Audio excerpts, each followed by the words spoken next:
Oh, buenas tardes a todas y todos. Esperamos que se encuentren muy bien. Yo soy Juan Pablo Bastidas Mora y en la tarde de hoy les presentamos nuestra reunión académica sobre anestesia regional en el plexo braquial. Fue realizada por Pablo Restrepo Maya. Él es estudiante de onceavo semestre, es miembro del comité académico de nuestro semillero, también es coordinador de los tutores pares académicos del área de farmacología y tutor par académico del área de morfología. Adelante, Pablo.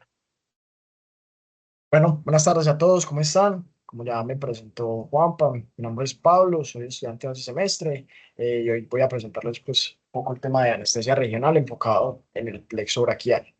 El asesor de esta charla fue el doctor Juan Pablo Villegas, residente de segundo año de anestesiología. Bueno, para hoy les propongo pues este orden para la presentación, de manera que podamos enfocar como de una forma muy integral, muy general, todos los componentes que hacen parte de este tema. Entonces, no solamente enfocarnos en la parte de los bloqueos y de la anestesia del plexo como tal, sino ver un poco historia acerca de la anestesia regional como tal, enfocado un poco en el plexo, pero un repaso histórico inicial, luego mirar un poco de ecografía, porque es una de las herramientas principales a la hora de realizar todos estos procedimientos que vamos a ver más adelante. Es la herramienta número uno en la cual está basada pues la anestesia regional en la actualidad. Entonces, para que entendamos un poco de por qué funciona y cómo funciona la ecografía. Luego el grueso de la presentación, que será el repaso anatómico, porque entender y conocer la anatomía y las relaciones anatómicas del plexo es lo que va a dar paso a que nosotros sepamos el cómo y el por qué de la anestesia y la forma de hacer los bloqueos. Y ya por último, pues sí enfocarnos un poco en los tipos de bloqueos más importantes, cómo se realizan, dónde se realizan y terminar con unas conclusiones. ¿Listo? Entonces, empecemos con algo de historia. Entonces, hablemos, se presume que ya las poblaciones indígenas utilizaban la hoja de coca con conocimiento de que ésta tenía propiedades anestésicas desde hace mucho tiempo, pero no fue sino hasta el siglo XIX cuando ya se empezó a importar la hoja de coca a Europa, que se pudo aislar en 1855 en Alemania el primer anestésico local, la cocaína. Eso es un poco particular y puede ser un poco curioso, pero es cierto. Ya desde el principio no solamente se tenía conocimiento de que la cocaína tenía ese efecto de estimulación sistémica que todos conocemos y que está asociado pues al consumo recreativo, sino también que tenía propiedades de adormecimiento local. Pero lo más curioso es que este tipo de cuestiones fueron vistas en ese momento como curiosidades y no se pensaron como un potencial uso clínico. No fue sino hasta la época ya de los 80, cuando después de 1880, cuando personalidades como por ejemplo Sigmund Freud comenzaron en la investigación de la cocaína ya con usos clínicos. Y finalmente en 1884 fue utilizada por primera vez como anestésico local en una cirugía de córnea por el doctor Karl Holla, que lo que hizo fue que publicó su hallazgo, le fue bien y a partir de ahí ya comenzó a masificarse su uso con el propósito, pues ya el uso clínico como anestésico local. Un año después fue el doctor William Halsted, un gringo, que fue el primero en ya describir el uso de la cocaína para bloqueo de nervios periféricos. Entre ellos, describió bloqueos a nivel del plexo braquial. ¿Y cómo lo hacía? Pues instilando directamente la cocaína sobre los nervios. Entonces, estos son como los primeros pasos y los primeros vistazos que tenemos de la anestesia regional enfocada en el plexo. Ya hacia 1911, pues ya en la década de los años 20 se fue perfeccionando las técnicas, se fueron mejorando y ampliando y utilizando nuevos anestésicos locales. En 1911, dos científicos, Hirschel y Kulenkampff, fueron los primeros en describir las primeras técnicas transcutáneas de bloqueos para el plexo braquial. Hirschel lo hizo por vía axilar, Kulenkampff por vía supraclavicular, pero digamos que ambos tenían el mismo enfoque. Y lo hicieron en pacientes que los iban a llevar a cirugía de hombro y cirugía de húmero proximal. Tuvieron buenos resultados y ya comenzaron a describir la técnica. Por ejemplo, Kulenkampff ya fue el primero que empezó a incluir referentes anatómicos y a explicar cómo hacer los procedimientos. En este caso, él utilizaba y hablaba de la primera costilla para orientar la aguja. Ya hacia la década de los 60 se describe la neuroestimulación, que ya es como la primera técnica de verificación de los bloqueos para confirmar que efectivamente sí estuvieran bloqueando el nervio que era. Y finalmente, pese a que la ecografía se escribe para el uso de anestesia regional en el año 1978, no es sino hasta la década de los 90 con los avances tecnológicos y todo, que ya el método se extiende y se convierte en lo que es actualmente. Uno de los principales usos que tiene la ecografía actualmente es para la orientación y el apoyo de la anestesia regional, sobre todo enfocado en el plexo braquial, ¿cierto? Entonces, pues ya entramos en esa parte. Entonces, con eso doy paso a hablar un poco de ecografía, de principios de ecografía y cómo funciona. Entonces, la ecografía es una técnica imagenológica que está basada pues, en la generación de imágenes, valga la redundancia, a partir del procesamiento de ondas de ultrasonido que van a ser reflejadas por las diferentes estructuras del cuerpo, ¿cierto? Hacia las cuales lo estemos llevando, pues. Y esos reflejos se van a llamar ecos. ¿Qué es el sonido? ¿Cómo entendemos qué es el ultrasonido? Primero partamos de definir sonido. El sonido es la sensación producida por el oído de una onda de energía, en este caso es energía mecánica, que se produce por la vibración de un cuerpo y que debe propagarse a través de un medio material. Esto es muy importante, ya lo vamos a ver por qué. Entonces, básicamente, con esta definición, ¿qué es el ultrasonido? Pues la misma pendejada, pero las ondas van a estar propagándose a una frecuencia mucho mayor, más de 20.000 hercios. Entonces, ya estas son frecuencias que el oído humano no puede captar. Si lo hacemos como en un paralelo, como por ejemplo lo que es la luz visible, nosotros sabemos que hay un espectro de luz que nosotros podemos detectar, ¿cierto? Y que si nos salimos de ese espectro de luz, ya vamos a tener lo que son las ondas de infrarrojo, las longitudes de ondas de infrarrojo, de ultravioleta, que ya no son captables para nosotros, pues vendría siendo lo mismo. El ultrasonido son ondas de sonido igualitas, pero que vibran a una frecuencia tan alta que ya nosotros somos incapaces de captar. ¿Listo? Y ya con eso en mente, les voy a mostrar acá, ya con eso en mente, pues entendemos que esas ondas van a ser emitidas por un transductor. ¿Listo? Este transductor o sonda va a tener la capacidad de generar energía mecánica, o sea, en forma de ondas de sonido, a partir de energía eléctrica que viene del monitor, del equipo como tal, a partir de un efecto que se llama efecto piezoeléctrico, si no estoy mal. Y lo que hace es que convierte esa energía y la vuelve ondas de sonido. Pero no contento con eso, también es el mismo transductor el que vuelve a recaptar nuevamente los reflejos, los ecos que se generan con las ondas cuando rebotan en las diferentes estructuras. Entonces va a funcionar no solamente como emisor, sino también como receptor. Entonces, al recaptar esas ondas, vuelve y las convierte de energía mecánica a energía eléctrica y eso, con un proceso ya complejo que realiza el equipo, se convierte en una imagen. Entonces, rápidamente, física de coquito, física de ondas para comprender un poco estos fenómenos. ¿Qué características tiene una onda de sonido? Ciclo, longitud, amplitud, frecuencia y velocidad. ¿Qué es un ciclo? Es el fragmento que nos vamos a encontrar aquí entre dos puntos iguales. De aquí hasta aquí correspondería a un ciclo como tal. ¿Qué es la longitud? Es la distancia como tal que le toma a un ciclo completo. Amplitud vendría siendo la altura máxima de la onda y la vamos a entender básicamente como la intensidad que tiene el sonido o el volumen, por así decirlo. Y la frecuencia vendría siendo la cantidad de ciclos que logra hacer una onda en un segundo. Ya más adelante les voy a explicar la velocidad. Entonces, rápidamente, para entender como tal esto, por qué es importante y cómo se va a ver reflejado el entendimiento de esto en la generación de la imagen. Explicación para dummies, corto.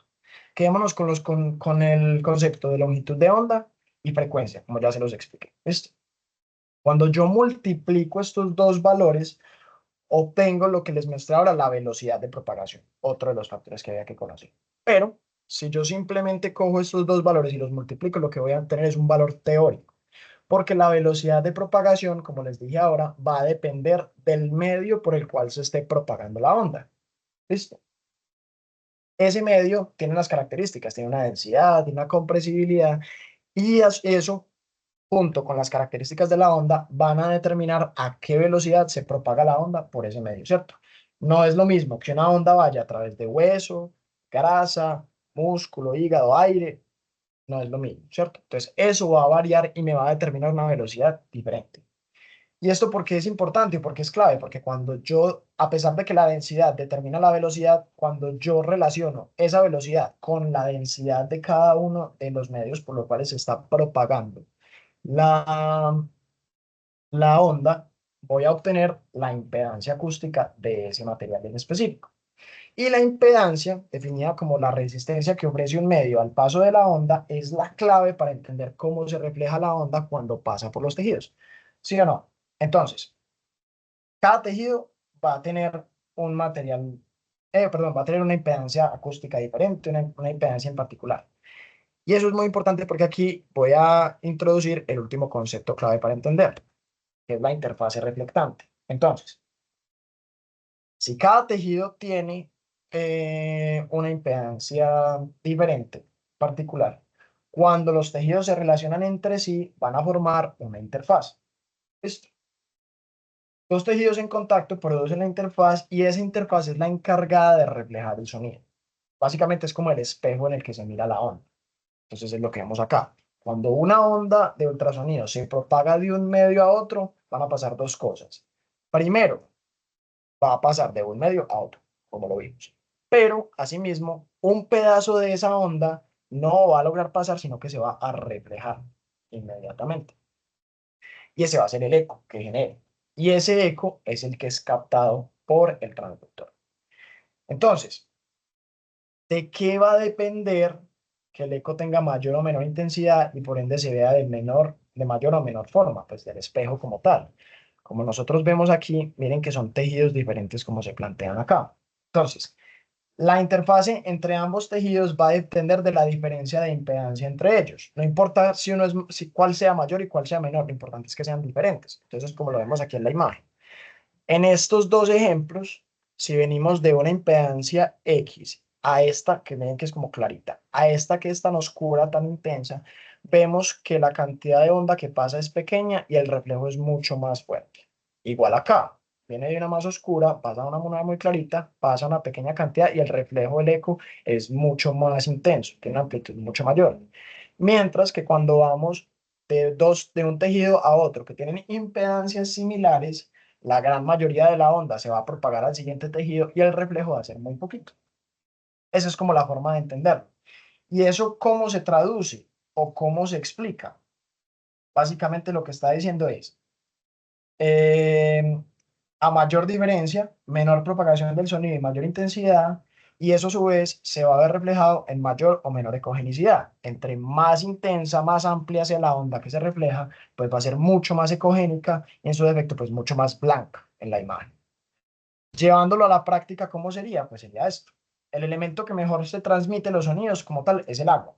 Entonces, el agua tiene una impedancia bajita. Por ende, va a producir una imagen anecoica o negra. ¿Sí o qué? Entonces, los tejidos que son muy celulares, muy llenos de agua, van a ser más hipoecoicos. O en su defecto, el líquido como tal, entonces, como lo vemos acá. Esto, un vaso sanguíneo lleno de líquido, lleno de sangre, pues en este caso, va a verse muy hipoecoico o anecoico completamente, ¿cierto? Negro, igual que este líquido amniótico. O estos tejidos musculares, vean que son mucho más oscuros que, por ejemplo, la fascia. Mientras que los tejidos más fibrosos van a ser hiperecoicos porque tienen un mayor número de interfaces entre ellos, ¿cierto? Y por lo tanto se van a ver así. Miren este fémur, cómo se ve, miren pues el peladito entero, cómo se ve, cómo se ve la fascia de los músculos, ¿cierto? Entonces, esa sería la explicación como tal, los principios de ecografía y por qué funciona y cómo se ven las cosas y por qué se ven las cosas. Pues, a partir de aquí, empezamos entonces con el repaso anatómico. Entonces, primero, quiero que hablemos un poco acerca de cómo se compone el nervio periférico. Pues sabemos que todo nervio va a partir, pues, como tal, de una neurona. Cada neurona tiene su soma, tiene múltiples dendritas que son las que llevan la información aferente y van a tener un único axón, que es el encargado de sacar la información. Y en los nervios periféricos, pues este tiene la característica de que es así súper largo, está recubierto de estas vainas de mielina producidas por las células de Schwann, ¿cierto? Entonces, bueno, a partir de esto, cada axón va a estar recubierto, va a estar envuelto en una capa de tejido conectivo, laxo y delgadito y delicado que se llama endoneuro, que vendría siendo esta capa amarillita de acá. Y a su vez, estos axones ya envueltos se van a agrupar en fascículos que van a estar rodeados por otra capa, que sería esta, que sería el perineo.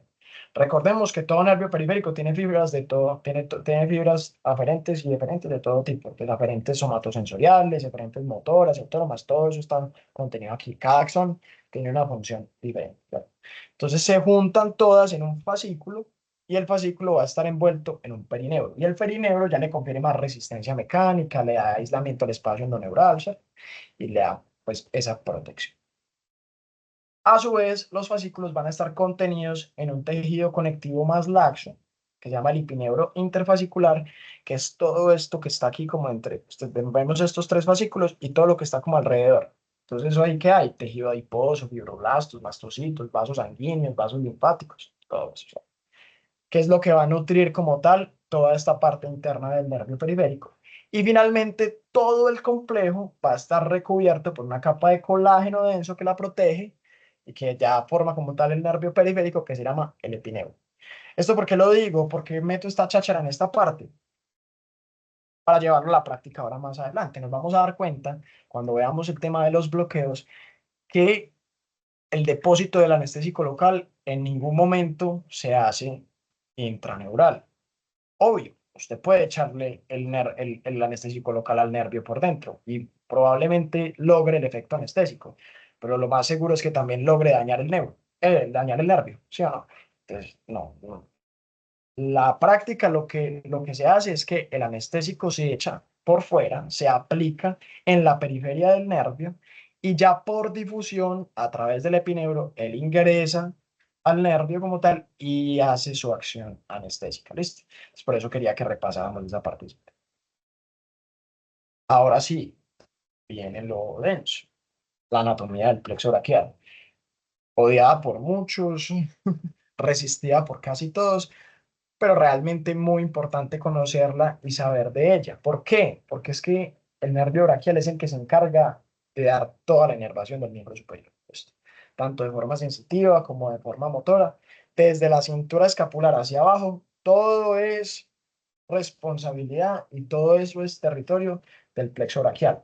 Hay unas excepciones, sí, esta parte lila de aquí que tenemos, que sería como la parte superior como tal del hombro. La sensibilidad de esta parte la dan los nervios supraclavicular y supracromial. ¿Listo? Ramas del plexo cervical no hacen parte del plexo braquial, pero están dentro de lo que sería miembro superior. Y esta parte azulita de acá, la parte interna del brazo, que corresponde a territorio del nervio intercostobraquial, que es rama del segundo nervio intercostal, tampoco viene del plexo braquial. Pero de resto, todo este territorio a nivel somatosensorial y a nivel motor corresponde al trabajo del plexo braquial. Por ende, muy importante que lo conozcamos. Entonces, entremos en eso. El plexo braquial clásico, porque hay variantes anatómicas, va a estar constituido por las ramas ventrales de C5 a T1. ¿Sí o qué? En las variantes hay algunas que están descritas que pueden salir incluso desde C4, ahí se llama como un plexo prefijado vertical, o pueden llegar hasta T2 y se conoce como un plexo posfijado y horizontal. Pero aquí vamos a hablar es de plexos normoconfigurados, de C5 a T1, no nos vamos a complicar con esas cosas. Y lo importante es que sepamos que estas raíces van a emerger desde el triángulo, son las raíces ventrales, y van a emerger desde el triángulo posterior del cuello, que es el que vemos acá. Recordemos que el cuello es una estructura ah, bastante complicada, con una musculatura muy abundante, tiene muchas, muchas referencias anatómicas. En la parte anterior tiene cuatro triángulos diferentes, aquí en la parte posterior solo es uno. Y este es el triángulo posterior, delimitado por músculo trapecio, borde de la clavícula y el borde posterior del esternocleidomastoideo. Aquí es donde emerge. Y lo que hacemos es que nos ubicamos entre estos dos músculos, músculo escaleno anterior y músculo escaleno medio. En este surco interescalénico o espacio interescalénico es donde surgen las raíces nerviosas, acá por este huequito, y van a comenzar a bajar. ¿Listo? Entonces, al pasar por el surco, estas ramas se van a juntar y van a formar tres troncos. C5 y C6 van a formar el tronco superior. C7 solita va a formar el tronco medio y C8 y T1 van a formar el tronco inferior.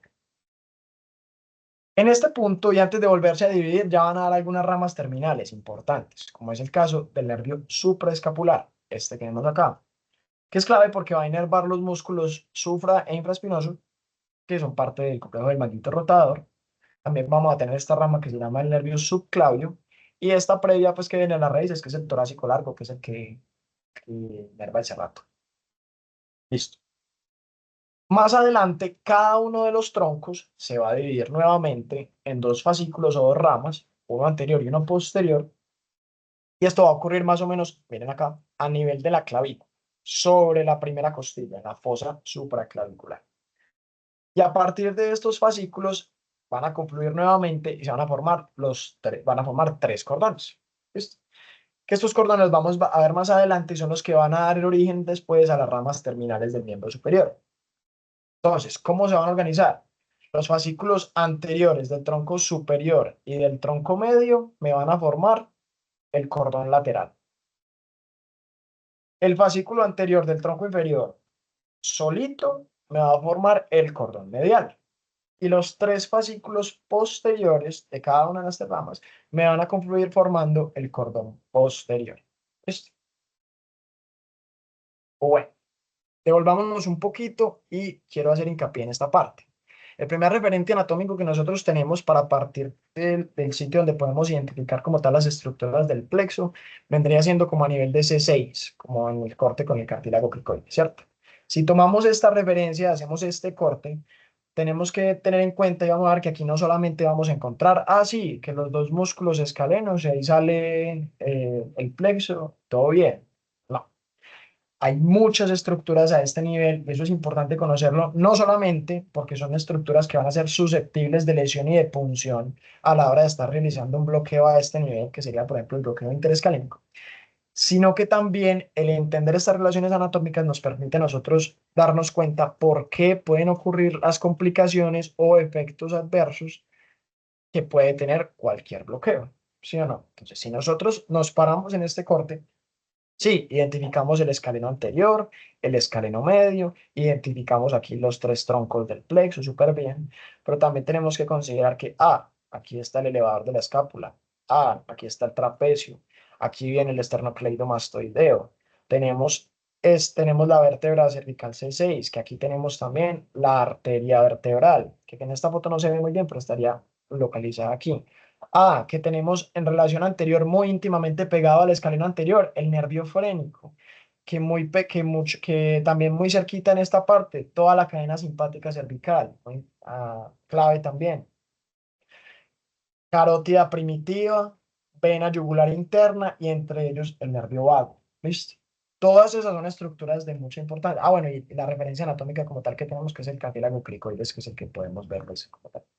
Pero entonces, todos estos son estructuras importantes, son estructuras que se pueden ver afectadas durante un procedimiento a este nivel. Entonces, es importante conocerlos. ¿Listo? Entonces, bueno, como les había mostrado en esta foto, el plexo se va a dividir a nivel de la fosa supraclavicular en los fascículos y va a descender bajo la clavícula, por encima de la primera costilla y va a ir protegida por el pectoral mayor. Ya les lo voy a mostrar. Y el músculo subclavio. Y a este nivel va a ir ya íntimamente en relación con la arteria y la vena, que van a ir cambiando de nombre según el nivel del corte. A este punto, sobre la clavícula, se llaman todavía arteria y vena subclaves. ¿Sí o no? Y el tronco inferior, este de acá, es el que va a ir más en relación estrecha e íntima con estas estructuras. Y adicionalmente, a este nivel va a ir en una relación muy cerquita con la cúpula pleural. Entonces ahorita lo vamos a repasar otra vez. Entonces, ya a partir de que se forman los cordones, después de las ramificaciones que teníamos, ya vamos a empezar a ver cuáles son los nervios terminales que se van a salir de cada cordón. Entonces, empezando con el cordón lateral, va a originar el nervio musculocutáneo y el nervio mediano. Este nervio mediano es una rama compartida, no solamente del cordón lateral, sino que también es parte del cordón medial. Se juntan acá, miren que aquí se vienen y se pegan los dos cordones, medial y lateral, para formar este que sería el nervio mediano. Adicionalmente, del cordón medial van a salir también el nervio cubital que vendría siendo este que viene en relación medial con la arteria, y los nervios braquial y antebraquial internos. ¿Listo? Y el cordón posterior, que aquí no se ve porque efectivamente tiene posterior a la arteria, se formarían principalmente los nervios radial y el nervio axilar. ¿Listo? Entonces, con estas nuevas divisiones, pues también vamos a ver que cambian las relaciones anatómicas. Y ya, como vemos aquí en esta parte, vamos a ver que son los nervios terminales, en especial el nervio mediano, el ulnar y el radial, que es esta colita blanca, amarilla que se ve debajo de la arteria, los que van a estar más íntimamente relacionados con la arteria axilar y por ende son referencias que tenemos que tener en cuenta de cómo se ven para bloqueos más distales, ¿listo? Como lo serían eh, a este nivel el bloqueo axilar. Entonces, un repaso rápido de cuál es la función de estos nervios a nivel del miembro superior, ¿cierto? Entonces, como se los mostré al principio, el nervio supraescapular que sale mucho antes de que se formen los fascículos, mucho antes de que se formen los cordones y que pues lleguemos a los nervios más lejanos, sale directamente del tronco superior y este, muy importante, a nivel del hombro como tal. ¿Cuál va a ser la respuesta motora que va a generar? Abducción y rotación lateral del hombro. Por lo tanto, como les dije, inervar supraespinoso, infraespinoso no tiene acción sensitiva. Entonces, cuando nosotros vamos a hacer cirugía de hombro, este es uno de los nervios que tenemos que buscar intervenir con un bloqueo. Después, nervio musculocutáneo, ya las ramas terminales más distales. Este nervio es muy importante porque se encarga de la flexión del codo y la supinación del antebrazo, por lo tanto tiene una acción directa en la parte del brazo. ¿Cuáles son los músculos que va a inervar directamente? Coracobraquial, bíceps y braquial, ¿sí o no? Entonces, ahí tenemos la explicación de esto. Y a nivel sensitivo, la cara lateral del antebrazo va a ser el territorio que está encargado del nervio musculocutáneo. Ahí ya tenemos eh, tenemos que entender bien esa parte como es. Después, cordón posterior. Ah, bueno, recordemos pues que el músculo cutáneo es del cordón lateral. Después, nervios del cordón posterior, axilar y radial. Entonces, el axilar, nuevamente, muy importante para la parte del hombro. Abducción y rotación lateral. ¿Cuáles son los músculos que va a estar inervando directamente? El deltoides y el redondo menor. También parte del magnitorotador. Y toda o casi toda, como les mostré ahora, la inervación sensitiva del hombro por este nervio axilar. Entonces, muy importante nuevamente para cirugía de hombro. Ya el nervio radial, también del cordón posterior, miren que tiene una función mucho mayor, pero podría resumirse básicamente en el nervio extensor por excelencia del miembro superior, ¿cierto? Extensión de hombro, muñeca, dedos y supinación. Por lo tanto, con esta acción, principalmente a quienes va a inervar: tríceps, brachiorradial, extensores radiales del carpo, tanto el largo como el corto, extensor común de los dedos, extensor propio del primer dedo, etcétera. ¿Listo? En cuanto a la sensibilidad, todo el brazo en su parte posterior va a ser territorio del nervio radial. Y a nivel del antebrazo también, hasta la mano, del primero al cuarto dedo. Entonces vean que este tiene una importancia capital en cuanto al territorio posterior del miembro superior. Cordón lateral y medial compartido, como se los mostré, nervio mediano, la acción opuesta del nervio radial. Entonces es el nervio flexor como tal importante, tanto de la muñeca como de la mano y de los dedos como tal. Entonces, ¿a quiénes va a inervar? A nivel del codo, pronar redondo, flexor radial del carpo y palmar longo. Y ya en su efecto sobre la mano, flexor superficial y profundo de los dedos, flexor largo del primer dedo, etcétera. Y a nivel de la mano, los músculos de la eminencia tenar y los lombricales primero y segundo. En cuanto a la parte sensitiva, todo el aspecto, toda la cara palmar de la mano, los dedos 1 a 4, y en la parte dorsal, las punticas de los dedos del 2 al 4. ¿Listo? Entonces también tiene ese efecto ahí en la parte sensitiva. Finalmente, dentro de los nervios principales, pues sería el nervio ulnar o cubital, rama del cordón medial y que va a tener una función ya más específica para los dedos cuarto y quinto en cuanto a flexión de la mano. ¿Sí o no? Entonces, vamos a tener esto y aducción del pulgar. Por lo tanto, flexor ulnar del carpo, flexor profundo de los dedos y los músculos interóseos como tal dentro de la mano. Y en la sensibilidad, pues nos va a dar la sensibilidad de los dedos 4 y 5. Este sería como la distribución con colorcitos para que nos quede más claro de todas esas tablas que acabamos de ver. ¿Cómo está distribuido aquí? Esto es anterior y esto es posterior. Primer preparado, pues, o primer esquema, dermatomas. Segundo esquema, miotomas. Y tercer esquema, esclerotomas. Entonces, básicamente, estos primeros nos van a mostrar la acción sensitiva de cada uno de los nervios. Estos segundos, la acción motora. Entonces, como vemos, hombro, en cuanto a la parte sensitiva que vimos, anterior y posterior, esto es deltoides, por lo tanto, esto sería nervio axilar. Parte sensitiva de todo el brazo posterior y cara lateral del brazo. Esto sería nervio axilar. Vamos acá. Parte sensitiva lateral del antebrazo, nervio musculocutáneo. Acá. Toda esta parte anterior hacia medial, no lo vimos en las tablas, los braquiales cutáneos y el antebraquial cutáneo. Y ya para ver la acción del ulnar y del mediano, nos dirigimos exclusivamente a la mano.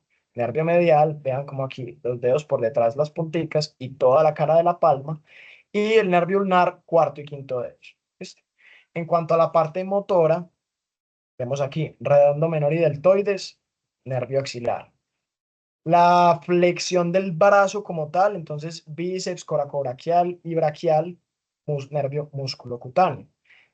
Toda la cara posterior del brazo y del antebrazo, nervio radial. Y esta parte lateral aquí anterior, nervio radial. Entonces, flexión de la muñeca y flexión acá. Flexión ya, perdón, extensión. Flexión aquí ya como tal de la muñeca, toda esta parte anterior, nervio mediano. Aquí atrás no tenemos acción del nervio mediano. Y finalmente, cuarto y quinto dedos y abducción del pulgar, nervio ulnar. ¿Listo? A grandes rasgos, esa sería como la distribución. Para terminar con esta parte del repaso anatómico, me parece chévere como hacer hincapié nuevamente en algunas relaciones anatómicas que son claves en la parte clínica del entendimiento como tal de los posibles efectos que pueden tener los diferentes bloqueos. Entonces, a nivel de C6, recordar nuevamente la cercanía con el nervio frénico. ¿Por qué? Porque cuando yo aplico el anestésico local, como recordemos que él está por fuera, no está directamente en la estructura nerviosa, el anestésico se disemina, él se riega por todo ese terreno. Por lo tanto, en un bloqueo interescalénico, que lo vamos a ver más adelante, puede producirse bloqueo también del nervio frénico. Y eso corresponde o eso se refleja en una parálisis parcial o una parálisis pues puede ser de gravedad variable, del hemidiafragma ipsilateral. Entonces, en principio, una persona que no tenga problemas respiratorios, que no tenga como una condición de base como tal, no le va a generar mayor problema y compensa súper bien. Pero esto podría corresponder, por ejemplo, a una contraindicación de este tipo de bloqueos para un paciente que sea un enfermo crónico respiratorio, un paciente con EPOC, por ejemplo, que necesite, un paciente epocoso que necesita cirugía de manguito rotador. No se le podría hacer, por ejemplo, un bloqueo interescalénico, ese riesgo de parálisis del nervio frénico. Listo. Otros, por ejemplo, la cercanía con el nervio laríngeo recurrente, que cuanto menos podría de pronto producir disfonía cuando es afectado por el anestésico local. Otro, que se pueda bloquear por esa diseminación del anestésico, la cadena simpática, y eso puede llevar a que produzca síndrome de Horner. Es transitorio, sí, pero puede pasar. La cercanía con la pleura podría implicar un riesgo de neumotórax. La presencia cercana de la arteria vertebral y el canal espinal a ese nivel también podría tener un riesgo de paro cardíaco y paro cardiorrespiratorio por aplicación del anestésico local a nivel intravascular o en el canal espinal. Y ya más abajo, a nivel de los fascículos, cuando ellos se dividen, está la cercanía con el ganglio estrellado. Y a este punto se ha descrito, por ejemplo, la aparición del llamado síndrome opuesto o el parpo alto petit, que es por retracción de párpado, mioiditis, exoptalmo, ¿cierto? Entonces, esas son posibles complicaciones que pueden ocurrir y se explican desde la anatomía. Entonces, es bueno conocerlas en ese sentido. Perfecto. Ahora ya sí pasando como tal a los bloqueos, la parte como tal clínica de la presentación, como tal de la anestesia regional. Entonces, hablamos de que los bloqueos de nervios periféricos pues, son un componente importante de las estrategias multimodales del manejo del dolor y que pueden ser utilizados como modalidad anestésica única o como complemento, por ejemplo, de la anestesia general. En el caso particular del plexo braquial, pues la elección del bloqueo se va a tener que hacer teniendo en cuenta como diferentes condiciones. Una, consideraciones peri e intraoperatorias. Otra sería la localización anatómica de la cirugía. Otra sería pues como las condiciones o las características claves del paciente, la estructura que se vaya a intervenir, etcétera. Por ejemplo, cuando se van a hacer cirugías de reparación de tendones o sí, o que requieran pues como recuperación funcional, este tipo de cirugías requieren como un monitoreo funcional intraoperatorio, entonces se requiere como de mantener la función motora durante ese tipo de bloqueos. Entonces uno ahí podría optar por hacer bloqueos nada más sensitivos, por ejemplo, sería como una posibilidad. Ya en materia de contraindicaciones, digamos que son relativamente sencillas, pues las que son como contraindicaciones absolutas y pues será pues ya como identificarlas en caso de que ya el caso como tal. Entonces, que el paciente no acepte el bloqueo, que haya alergia demostrada pues a los anestésicos locales o que haya trauma neural o del plejo, que se genere coagulopatía cuando se realicen bloqueos profundos o que haya infección del sitio de punción. Pues ahí sí, de modo. Entonces, sí, habría que buscar otra alternativa. Entonces, pasemos a hablar un poco ya de los bloqueos principales pues, de qué se trata cada uno, ¿cierto? Entonces, primero, bloqueo interescalénico. Como su nombre lo dice, este es un bloqueo que se realiza en el espacio entre el escaleno anterior y el escaleno medio, como lo vimos ahora. Su elección va a estar indicada sobre todo en cirugías de hombro, brazo y clavícula, porque digamos que a este nivel podemos afectar la inervación de los dos tercios laterales de la clavícula. Este bloqueo, pues aquí ya está enfocado principalmente en las raíces C5 a C7, que son las que vamos a tener acceso más fácilmente a este nivel. O bueno, lo que es lo mismo, el tronco superior y el tronco medio. Entonces, este tipo de bloqueos suele respetar las raíces de C8 a T1, el tronco inferior. Y por esto es que no tiene efecto sobre el territorio del nervio ulnar bajo el codo, como lo vemos acá. Entonces, este esta parte de acá no se vería afectada, este sería el intercostobraquial, y a partir de acá, esta parte, no se vería directamente afectada C8 y T1, que son las ramas inferiores y de donde viene el cordón medial y luego el nervio ulnar, no estarían directamente afectadas. Entonces, solo esta parte roja sería el territorio como tal del bloqueo.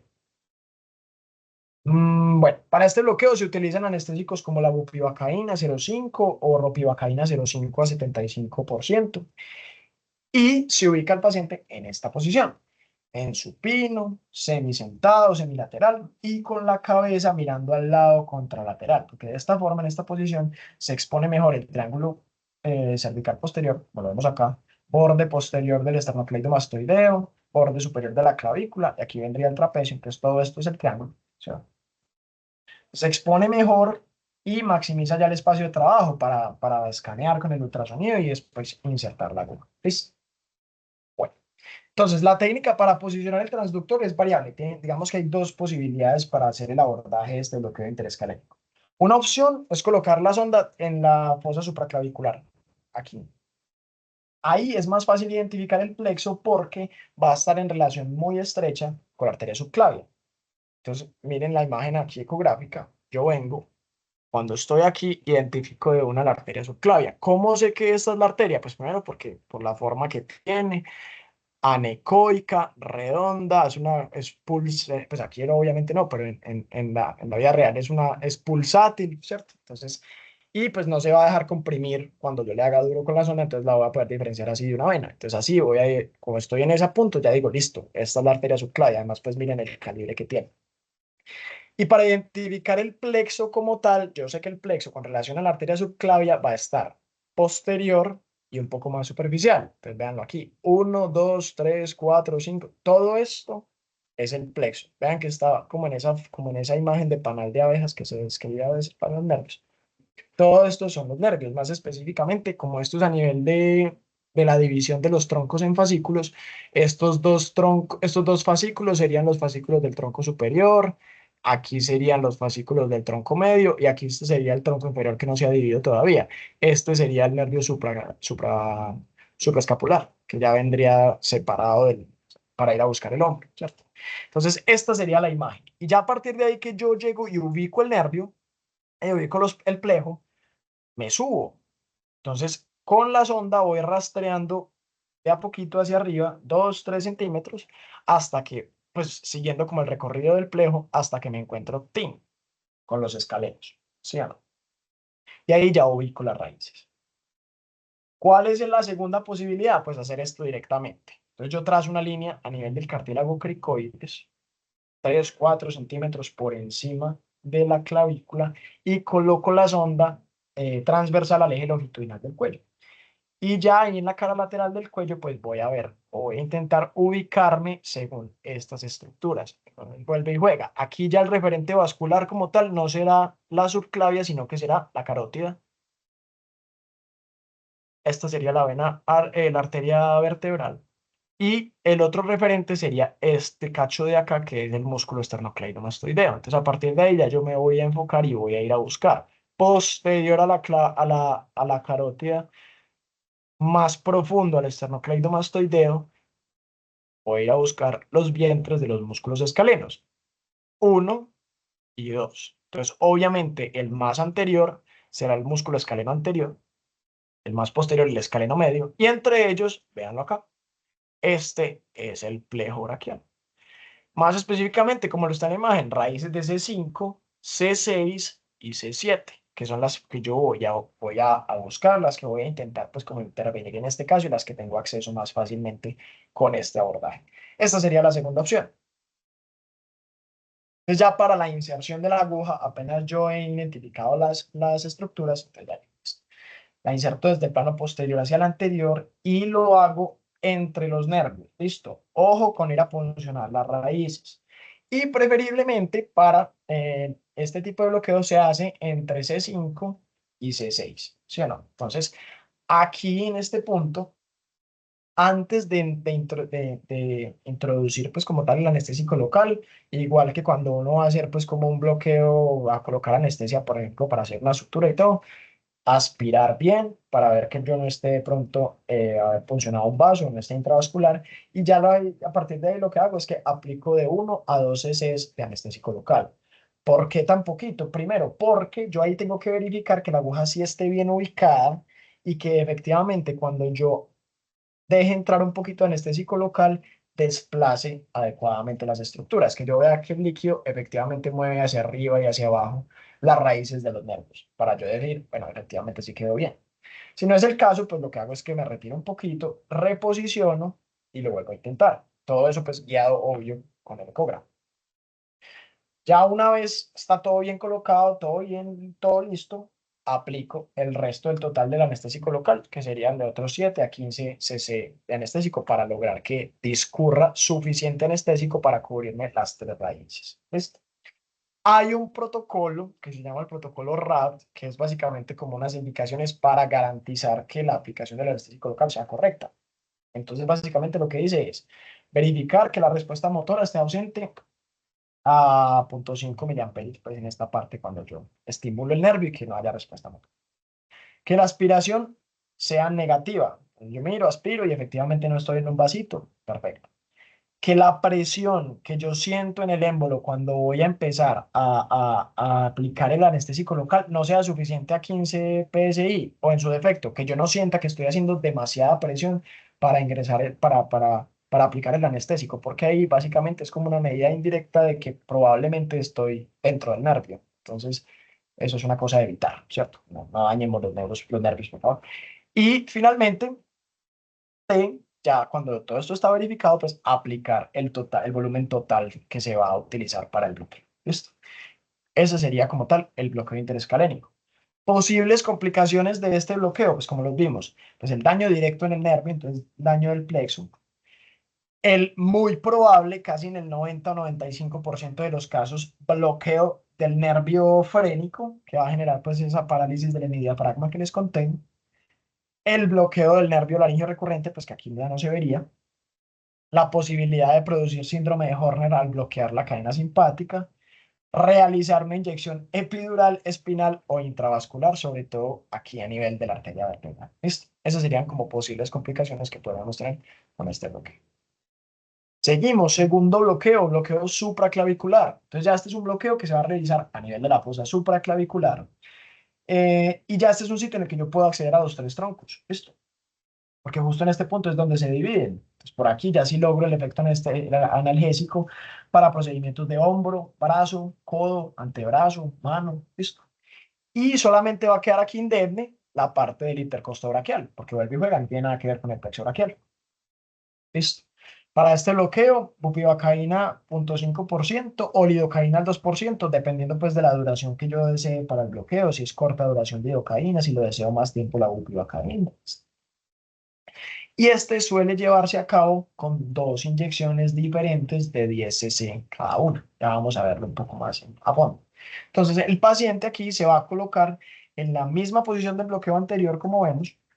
El transductor se coloca también pues en la misma posición sobre la clavícula como en el plano sagital y oblicuo. Entonces, vemos acá, como es la misma explicación de ahora. Entonces, vamos a ir a buscar la arteria subclavia, con esas características que les dije ahora, y los otros referentes anatómicos. A nivel, como les dije ahora en el repaso anatómico, a este nivel,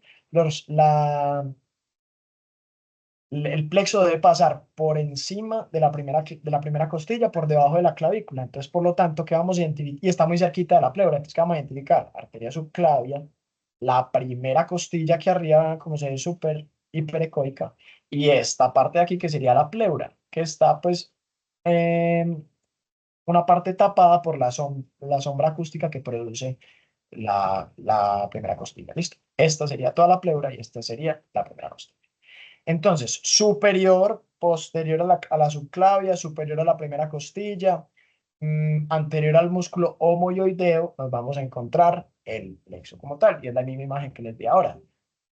Tronco superior dividido en fascículo anterior y posterior, tronco medio dividido en fascículo anterior y posterior, tronco inferior que no se ha dividido, y esta aquí sería la raíz del supraescapular. ¿Listo? Básicamente, eso es lo que tenemos que identificar. Para insertar la aguja, entonces, sí, igualito al anterior, de posterior a anterior, pero esta vez a través del músculo homoioideo, que sería este. Que vean aquí, una aguja, otra aguja. Listo. Y entonces lo que se busca es ir al plano profundo primero. Entonces, esta sería la primera inyección. Y ahí aplico los primeros 10 cc entre la primera costilla y el tronco inferior. Y así aseguro que el bloqueo de los nervios ulnar y mediano pues esté garantizado, porque estoy cogiendo de una vez lo que viene siendo el tronco inferior o en su defecto pues el cordón mediano. ¿Sí o no? Ya posteriormente lo que hago es que retiro un poco y reposiciono y ya deposito el resto de anestésico, otros 10 cc, entre el tronco superior y el tronco medio. ¿Listo? Posibles complicaciones a este nivel. Digamos que aquí hay un poquito menos de riesgo de compromiso del nervio frénico porque estamos más abajo. Sin embargo, el riesgo no es cero, ¿cierto? Entonces también puede tener el riesgo del bloqueo del nervio frénico. Por la cercanía, por la pleura, lo que vimos ahora, riesgo de neumotórax. Y además, pues igual, la lesión neural del plexo y sus posibles ramas y mucho cuidado con las estructuras vasculares. Entonces, básicamente, una recomendación aquí es que uno podría ingresar con la aguja lo más superficial posible y luego irla ajustando, pues como según la identificación guiada por la ecografía. Una opción muy valiosa que mencionan cuando uno está haciendo pues como la mirada ecográfica y quizás no tiene tanta experiencia diferenciando las estructuras, es que para yo darme cuenta si efectivamente estoy viendo es un vaso o estoy viendo un nervio, lo que puedo hacer es ponerle el modo Doppler al ecógrafo y de esa forma pues ya ahí el color va a aparecer y me va a diferenciar adecuadamente si eso es un vaso o efectivamente es un nervio y con eso ya proceder a hacer el el bloqueo. O sea, bueno. Siguiente, bloqueo infraclavicular. Este es un bloqueo que se realiza en la fosa infraclavicular y este es profundo a los dos músculos pectorales. ¿Listo? Va a estar indicada en cirugías ya de brazo, codo, antebrazo y mano. Ya hombro no. Esto aquí ya hombro no cubrimos. Y tiene la ventaja de que aquí sí se evita el nervio frénico. Aquí ya no va a haber compromiso como tal. Entonces la afectación respiratoria ya no hace parte de la ecuación. Y adicionalmente, pese a esta posición que vemos acá, esta abducción como tal, si bien ayuda, no es completamente necesaria. Entonces, también podría ser útil en pacientes que tengan fracturas muy dolorosas o que requieran una inmovilización determinada y se beneficien de un bloqueo infraclavicular, porque entonces, listo, le puedo dejar quieto el antebrazo y todo, mientras igual le hago el bloqueo que le va a ayudar para su cirugía. ¿Listo? Otra ventaja que tiene este bloqueo es que como tiene la protección de los pectorales ahí, cuando yo lo hago, puedo hacer una inserción o colocar un catéter ahí si mi paciente de pronto lo necesita por mayor duración del bloqueo. Porque aquí los pectorales sí sostienen o sí pues, son como suficiente seguros para que el catéter no se vaya a salir. Entonces, esa es otra ventaja que puede tener.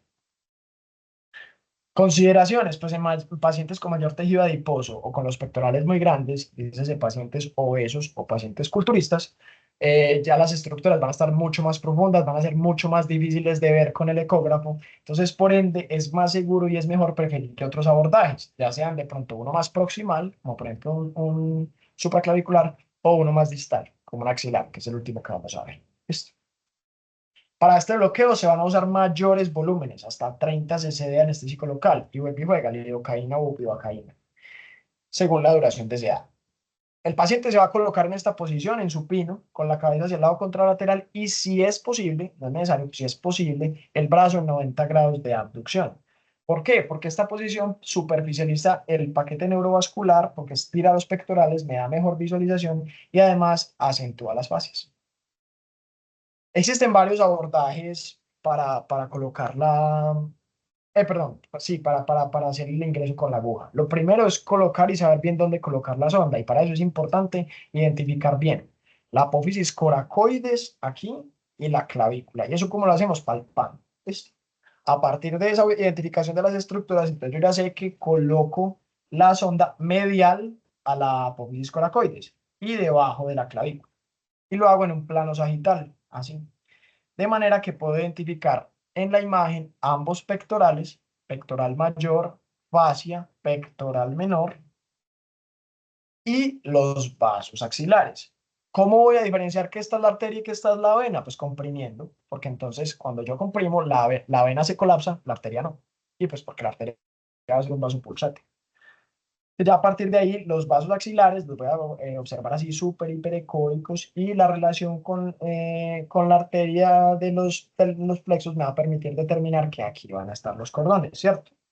¿Qué característica hay? Ellos en este corte suelen ser así hiperecóicos, pero también tiene la característica de que son difíciles de ver, no son tan visibles, no son tan apreciables.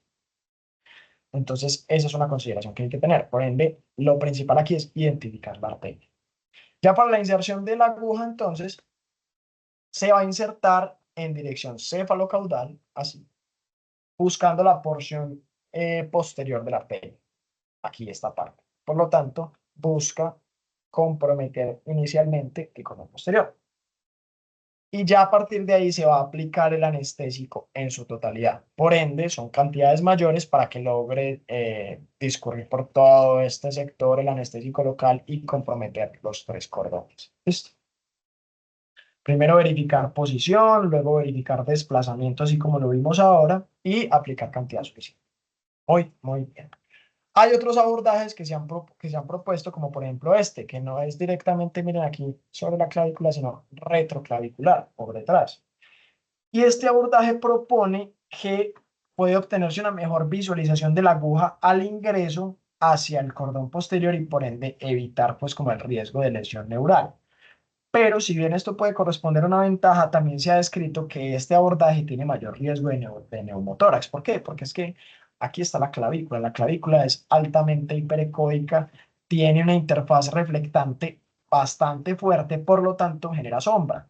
Entonces, la sombra acústica puede impedir que se visualice adecuadamente la aguja cuando va ingresando por este punto. Entonces, los primeros centímetros es como meter la aguja a ciegas, no lo voy a ver con el ultrasonido y tengo el riesgo de neumotórax ahí. ¿Listo? Entonces es importante que lo consideremos.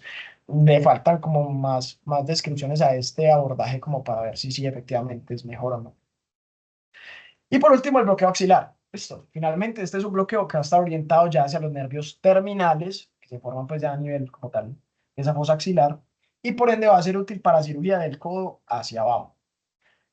No se llama axilar porque coja el nervio axilar, entonces el hombro tampoco, definitivamente no. Todo lo que sea deltoides para arriba no tiene ningún efecto. Se llama axilar porque se hace sobre la fosa axilar.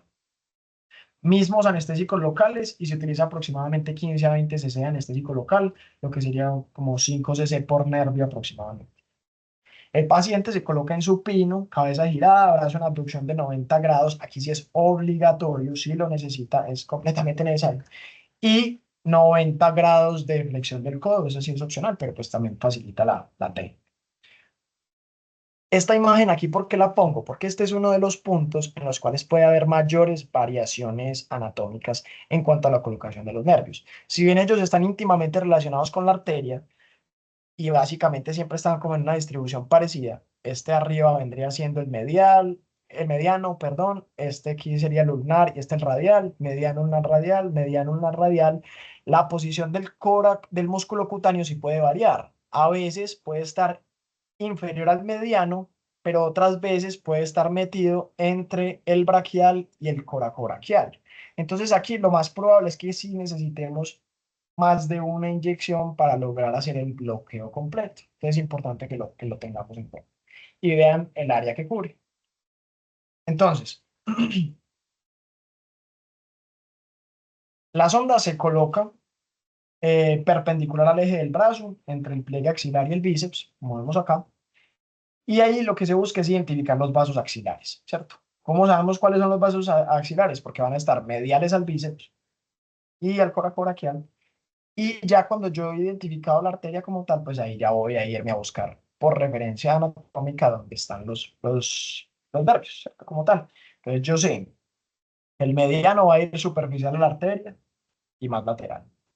El ulnar va a ir medial y el radial va a ir profundo y medial. ¿Sí o no? Estos son como los tres que casi siempre van a ir. Y el músculo cutáneo puede estar aquí o puede estar acá, como es este caso, metido entre el bíceps y el coracobraquial. ¿Listo? Ahora, la aguja para insertarla, pues la cantidad de inyecciones que se hagan, pues va a depender de verdaderamente cuál sea la visibilidad que yo logre obtener. Si yo veo adecuadamente las estructuras, listo, yo puedo determinar que con un abordaje aquí posterior y uno superior tengo suficiente cobertura y puedo hacer que aplicar suficiente anestésico como para que discurra correctamente. Pero si yo no los veo, si yo no veo efectivamente, pues como claros dónde están las diferentes estructuras, lo mejor es ir hacia la fosa posterior, hacia el plano posterior de la arteria y a partir de ahí comenzar con la inyección y determinar pues cuántas puedo necesitar para lograr como un cubrimiento completo de la zona. Y de la que sí no se va a salvar es del segundo chuzón aquí, yendo a buscar el músculo cutáneo para poderlo anestesiar de forma adecuada y de forma correcta. Ese es el ingreso, miren que se ingresa así como de anterior a posterior y se logra este bloqueo. Pues eso sería como todo en cuanto a la parte de bloqueos. ¿Cuáles son las conclusiones que me deja a mí pues la charla? Y espero que les haya gustado. Dice, importancia de la ecografía como tal, porque no solamente entender cómo funciona y saber cómo se genera la imagen, me da a mí como la idea de qué estructura es qué, sino también porque es que definitivamente es una ayuda que ha revolucionado la parte de anestesia regional, pues hoy enfocada en el plexo braquial, pero en general porque permite la localización precisa y segura de las estructuras nerviosas como tal. Entonces, me permite a mí no estar haciendo el abordaje que yo tengo que hacer a ciegas, sino darme la certeza de qué es lo que yo estoy anestesiando en todo momento. Conocer la anatomía es fundamental, digamos que es el pilar clave, el saber cómo está distribuido el plejo, cuáles son las relaciones que tiene, es lo que me va a permitir a mí no solamente hacer unos bloqueos efectivos, sino también pues minimizar los riesgos de complicaciones y optimizar los resultados clínicos que yo voy a tener cuando estoy haciendo procedimientos de anestesia regional. Existen diferentes tipos de bloqueos y por lo tanto elegir el tipo de bloqueo más indicado según las indicaciones específicas que tenga el procedimiento, que tenga las condiciones del paciente, pues va a ser clave y por lo tanto yo tengo que saber adecuadamente cuál es cada una de estas y adicionalmente debo basar mi elección en el dominio de la técnica de ecografía, en el conocimiento de la anatomía y de esa forma pues voy a lograr como que maximizar la eficacia analgésica y reducir las complicaciones. Entonces es muy importante. Y finalmente pues valorar la anestesia regional pues como una herramienta ya consolidada en la práctica clínica moderna como una herramienta esencial para el manejo del dolor y el manejo pues, de, sí, en este caso del plejo braquial de las intervenciones a nivel de miembro superior. Eso sería todo. Estas son las referencias que utilicé para hacer la presentación. Espero que les haya gustado, que hayan entendido, que le hayan dejado un poquito de pereza a la anatomía del plexo braquial, que sé que a veces puede ser complicada y puede ser molesta de aprender y recordar. Personalmente disfruté mucho haciendo y preparando la charla, me gustó mucho y espero que ustedes lo hayan visto así también. Muchas gracias a todos. Listo, Pablo, muchísimas gracias por la charla, estuvo muy completa, te felicito pues por parte de la coordinación del semillero, fue bastante amplia, el abordaje que hiciste fue pues muy gráfico, muy didáctico, muy completo y me gustó mucho, personalmente me gustó mucho la charla. Ahora damos paso a preguntas que tenga el público o comentarios también que quiera hacer el doctor Juan Pablo Villegas, que veo que está por aquí, para, pues para continuar con la sesión. Adelante, doctor. Hola, buenas tardes. ¿Me confirman si se escucha? ¿Sí se escucha bien? Hola, Sí, Doc, sí, sí, sí, sí, se escucha sí se bien. oye bien. Ah, listo, muchas gracias. Bueno, muchachos, muy buenas tardes a todos. Muchas gracias por estar acá a esta hora. Gracias también por la invitación y por darme la oportunidad de acompañarlos en esta charla de este tema tan interesante. Eh, Quiero felicitar pues a Pablo. Realmente eh, es un tema muy retador porque como se pudieron dar cuenta es un tema muy amplio que implica tener nociones de anatomía que muchas veces uno ya ha olvidado cuando avanza los semestres y cuando ya pues digamos que se gradúa uno olvida muchas de esas nociones, pero creo que fue muy bien abordado y dejó un mensaje muy claro y es que la anestesia regional es probablemente una de los vertientes de la anestesia que en los últimos años ha tenido mayor crecimiento, no solamente por el auge de la ecografía, sino porque cada vez es más claro que mientras menos invasiva sea la anestesia, mucho mejor para el paciente. Entonces, obviamente, es preferible bloquear a un paciente que va para una cirugía de miembro superior que dar la anestesia general, por todas las implicaciones que tiene llevarlo a una ventilación mecánica, inducirlo, relajarlo. Entonces, realmente es una charla que me gustó mucho. Creo que los reparos anatómicos fueron muy claros y pertinentes. La revisión de los bloqueos me parece excelente, muy puntual. Es un tema que, pues, digamos que para el que le guste, siempre se puede profundizar porque a raíz de los bloqueos siempre salen, digamos que, variaciones anatómicas. Entonces está la minucia de saber, pues, que, por ejemplo, la estudios en el bloqueo axilar en el 84-85% de las personas cambia. Entonces uno no siempre se puede confiar de la localización usual anatómica que uno ve en los libros y ya empiezan a ver como una serie de estudios cadavéricos que empiezan a mirar cómo se distribuye el anestésico, cuánto volumen es necesario mínimo, cuánto volumen máximo. Entonces es un tema que se presta para muchísimo más y al que le guste, pues digamos que puede profundizar todo lo que quiera, solo con un bloqueo, digamos que uno podría hacer una charla completa. Entonces, realmente mi comentario es como felicitar a Pablo, agradecerle a todos por la atención, estoy presto pues como a resolver cualquier inquietud que salga y la anestesia regional, como les digo, es probablemente una de las áreas de la anestesia que en este momento se está explotando cada vez más porque definitivamente ha mostrado ser efectiva, segura, ayuda para el manejo del dolor posoperatorio, es fácil de hacer, pues en términos generales, cuando uno le coge la curva. Entonces, no, eso, excelente la charla, me gustó demasiado. Gracias por el espacio y no sé, cualquier preguntita que tengan, aquí estoy pues como para tratar de resolverla y si yo no sé, pues buscamos.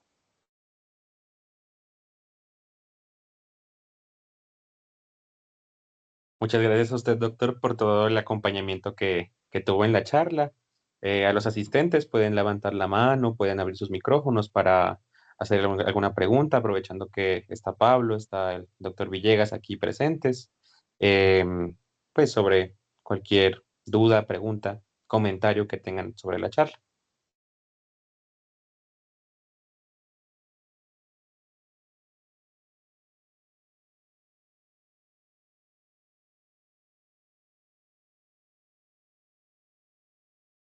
Bueno, aparentemente no hay preguntas, esperamos que haya quedado todo claro. Ya para finalizar la reunión, les agradezco mucho a todos los asistentes, a los ponentes, a los residentes que nos han apoyado durante este año que llevamos dando las charlas. Esta es nuestra última charla del semestre y del 2024. Esperamos traerles muchos más temas, seguir compartiendo conocimiento en el 2025. Desde la coordinación del SINAC, les deseamos unas felices fiestas, que pasen con sus familias y que estén muy, muy bien. Muchas gracias a todos y hasta luego. Gracias a todos, que estén muy Hasta bien. luego.